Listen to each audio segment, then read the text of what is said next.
Welcome to Helsinki, Finland, and the Senate Square here in the very center of Helsinki. When you look around us, you have three of the most important institutions in society gathered around the square, that being the government, academia, and the church.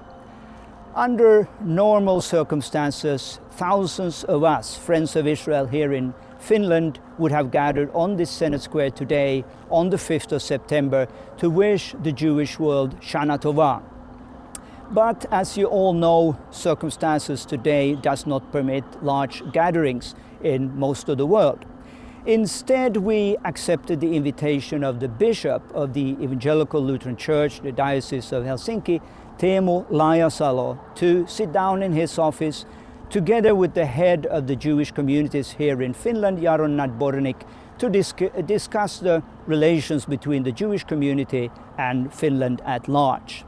And very appropriate and a good illustrations of those warm relations is our first greeting from Finland here today, which is from the Minister for European Affairs, Tytti Tuppurainen, who has a special greeting to the Jewish world.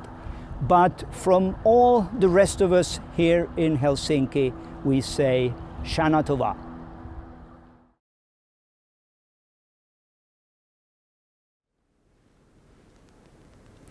Your Excellencies, dear friends, on behalf of myself and Finnish government, I wish you all a happy and hopeful Jewish New Year, Rosh Hashanah celebration.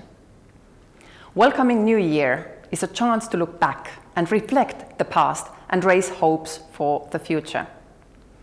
Every year has its share of success and its share of disappointments. A year ago, the world was devastated by a global pandemic, COVID-19. The crisis was not only about immediate effects of the pandemic itself, but also its effects on our societies and the whole world. People, especially the elderly, were fearful and isolated. The restrictions in travel, trade, and other international cooperation were fragmenting the global community, the humanity. Moreover, there was no clear perspective for improvement, no certain remedy for the pandemic. Now, instead of despair, there is hope. Now we know that indeed, for everything there is a season. There is a time for everything under heaven. Hope for us to protect ourselves. Also, there is hope that the international community is still strong and peoples of the earth will work together. The latest encouraging sign is the help offered to people fleeing Afghanistan. The importance of welcoming strangers is deeply rooted in Jewish tradition and experience, and it is something that has left its mark in other cultural traditions as well. The new year must be met with the responsibility of peoples everywhere in the world. Selflessness and kindness must win. In the forthcoming year, we must also help people within our countries, within our societies. The fear and isolation have caused a desperate feeling of loneliness for many of us. I especially think of young people.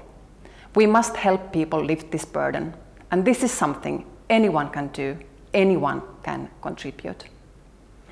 Times like these only underline our need to belong, our need to face hardship together and share moments of happiness. This celebration, stretching to all time zones, is a wonderful way to bring all of us together and to remind us that we are not alone, but part of something bigger. A part of one's own community, a part of humanity. I wish you all happiness, safety and prosperity. I wish you a happy Rosh Hashanah celebration.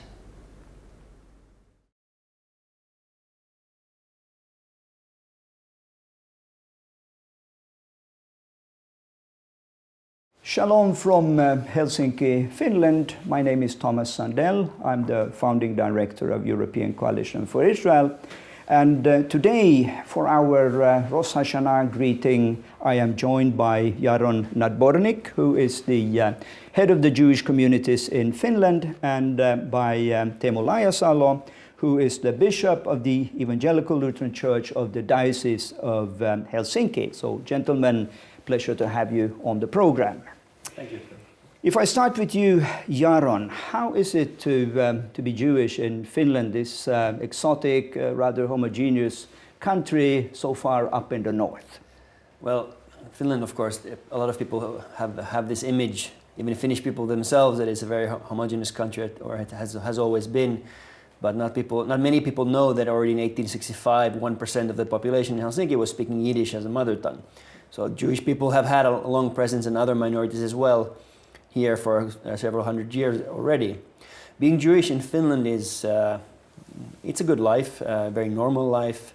Of course, it's not a very big community, but we still manage to have a functioning Jewish day school, functioning beautiful big synagogue, kindergarten, Jewish education, a lot of study opportunities, Torah study, Limud conferences, a lot of things are going on here. So I would say Jewish life in Finland it's surprisingly normal, it's a good life, but of course doesn't come without its challenges.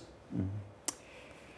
Bishop Teemu, earlier in the year you participated in our Holocaust memorial, where you also mentioned that the Lutheran Church of Finland had adopted the IRA working definition on anti-Semitism, and for this we are truly grateful.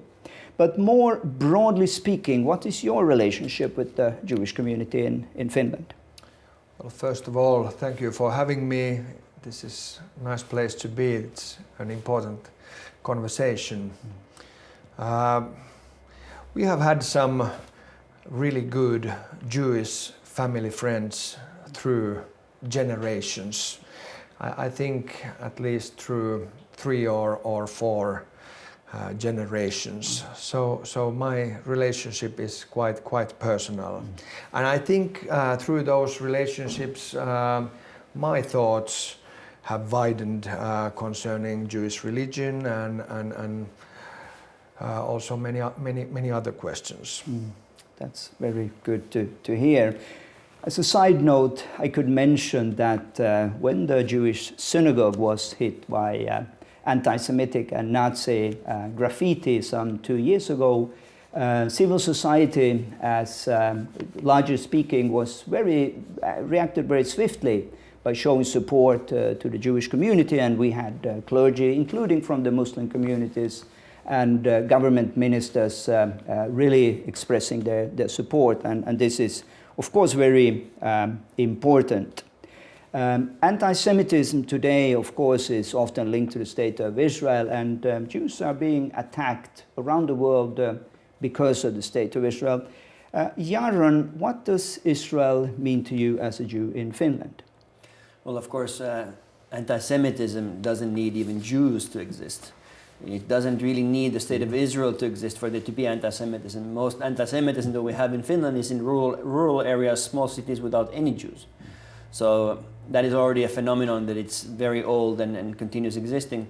But the state of Israel is very important for Jews all over the world, and also Finnish Jews. And of course, there's always the question that has been throughout the last 100 years, that does Israel really need to be existing where it's existing today, in our ancestral homeland for the Jews. And of course, Jewish presence in the state of Israel has been continuous ever since the diaspora that happened 2,000 years ago. But it's a bit like one Israeli politician once said that if my grandmother lives in Florida and I want to go see her, I don't just go see some old lady down my street. I need to go to Florida because that's my grandmother. So this is the Israel for the Jewish people, a little bit like our grandmother. Mm-hmm. That's where she is, and that's where we need to go. And but Finland and anti-Semitism, there is some anti-Semitism going on, but very, very little. It doesn't really disturb our lives in any way. Of course, there's security arrangements and things like that. But I think the existence of the state of Israel, its importance to the Jews is huge, but also I think to the world.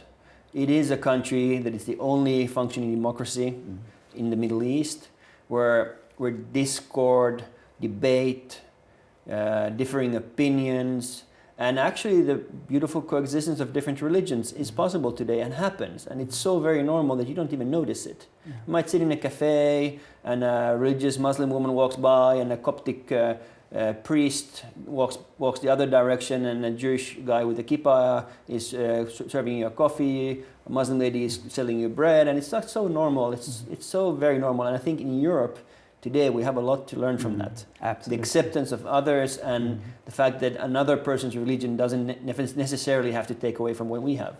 Absolutely.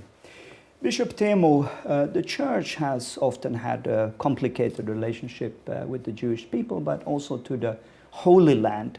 How would you personally describe your relation with Israel today? Well, as I mentioned in the beginning, we have these good family friends through decades or through generations. And I think my interest in the country or in the state of Israel is much more newer. Maybe I think I have been interested in Israel since the last 10 years or so, and I have visited there maybe around 15 times.